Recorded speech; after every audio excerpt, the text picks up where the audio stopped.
The third book I wanted to talk about is a book called Why We Sleep by Matthew Walker. Now, sleep for me it's probably the most important habit. If I had to pick my most important habit out of all of them, it's definitely sleep. So Matthew is a British neuroscientist and he's a psychology professor at Berkeley University in California. And there he founded and directs today the Center for Human Sleep. He also works with and consults to the Harvard Medical School as an assistant professor of psychiatry. And there he studies the link between sleep and a raft of other conditions like mental illness, concentration, overall health. So he does a lot of deep research into sleep and showing how that sleep can significantly improve things like motor skill, concentration, performance, memory, mental health, physical health. I mean, honestly, the list goes on. There is no better habit to start with, in my view, than better sleep, than getting your sleep better. So let's dive into the 10 takeaways from this book on why we sleep, and let's unlock the power of sleep. So, no surprises again that this has also been on the New York Times best-selling list. It's an international bestseller, and it is really groundbreaking. A lot of this research is quite recent. So there are things in this book that have only been discovered in the last decade or even more recently than that. So really wanting to keep you up to date with the latest latest research and findings here. So what we're going to do is have a quick look at the top 10 takeaways from Matthew Walker's book on why we sleep. So number one, the most important, I guess, highlight from the book for me was that sleep is really a non-negotiable necessity, all right? It is not a luxury. It is as important as breathing, as water, as air, and it is a vital support system, and it's critical for things like immune function, metabolism, brain health, mental health, resilience, recovery, everything. So think of it like air. Secondly, consistency is king. If you want to improve your sleep, probably the first thing you need to do is to force yourself to wake at the same time every day. And that includes weekends. This is the single most effective way, according to Matthew Walker, to improve the quality of your sleep. Wake at the same time every morning.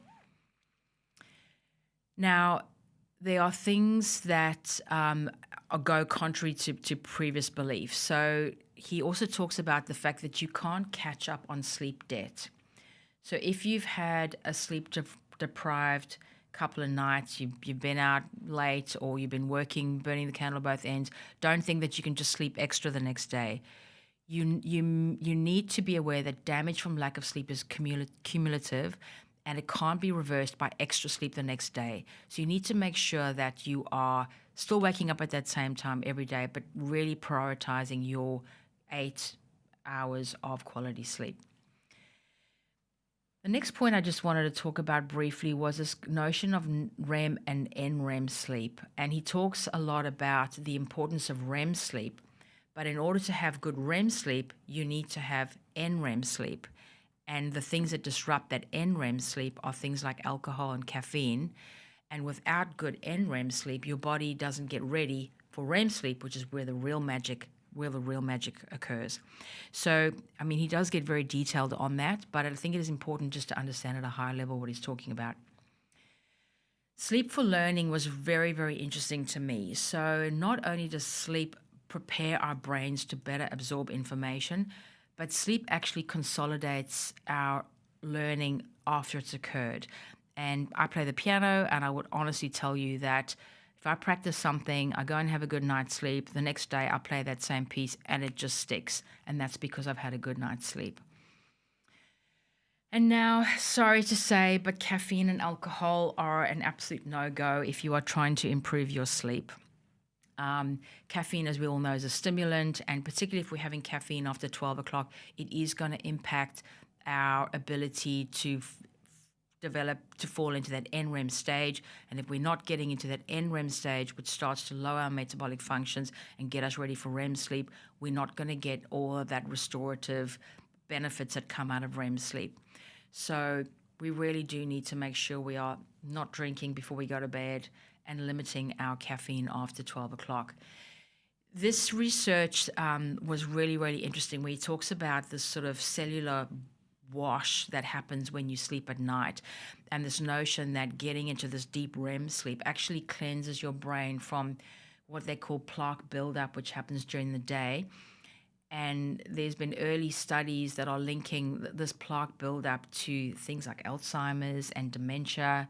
So I don't know about you, but really want to get my brain a good rinse at night so that I don't reduce my risk of developing those sorts of ailments later in life. But there's new research that's linking sleep to mental deteriorative conditions such as Alzheimer and dementia.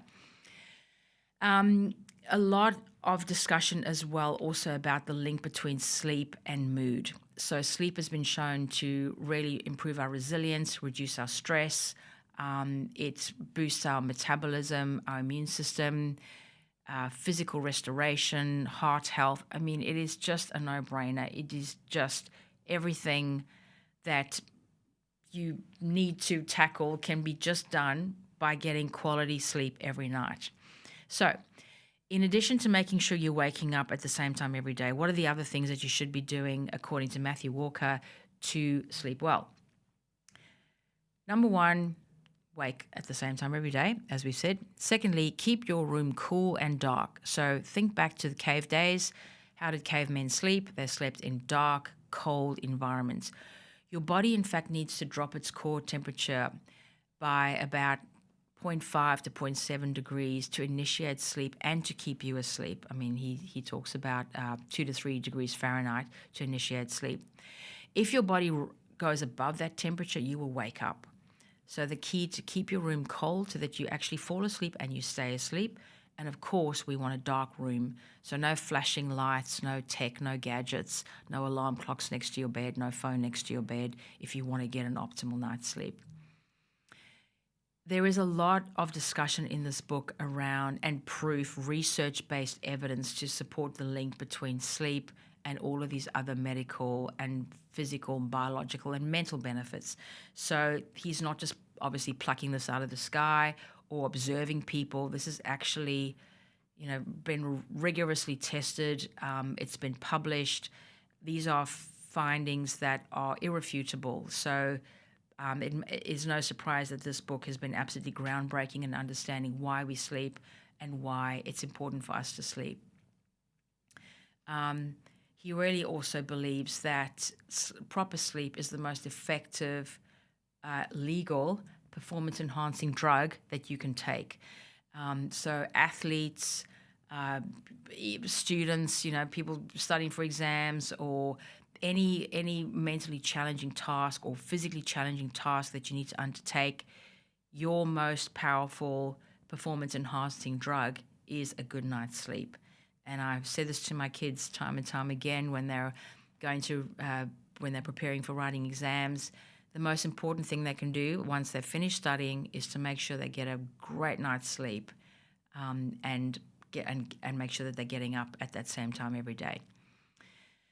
And finally, it's no surprise then that there are significant impacts or correlations between the quality of your sleep and the longevity and your longevity. And what we're talking about here is not just living long, but living healthy and long. So chronic sleep deprivation has been linked to Alzheimer's, cancer, diabetes, heart disease. So really, if we want to be living a long and healthy life, start with your sleep. It's honestly something I think that everyone can do. And I think the only thing stopping us getting a good night's sleep is the fact that we probably don't realize how important it is. So once you know how important it is, you'll be highly motivated to improve your sleep. So in my opinion, sleep is the most important keystone habit of all. And I would also encourage you to have a listen to my podcast on sleep with Chris Bunny, who is a sleep scientist, and he talks more about this. And I hope you can get some really great tips to improve the quality of your sleep to change your life.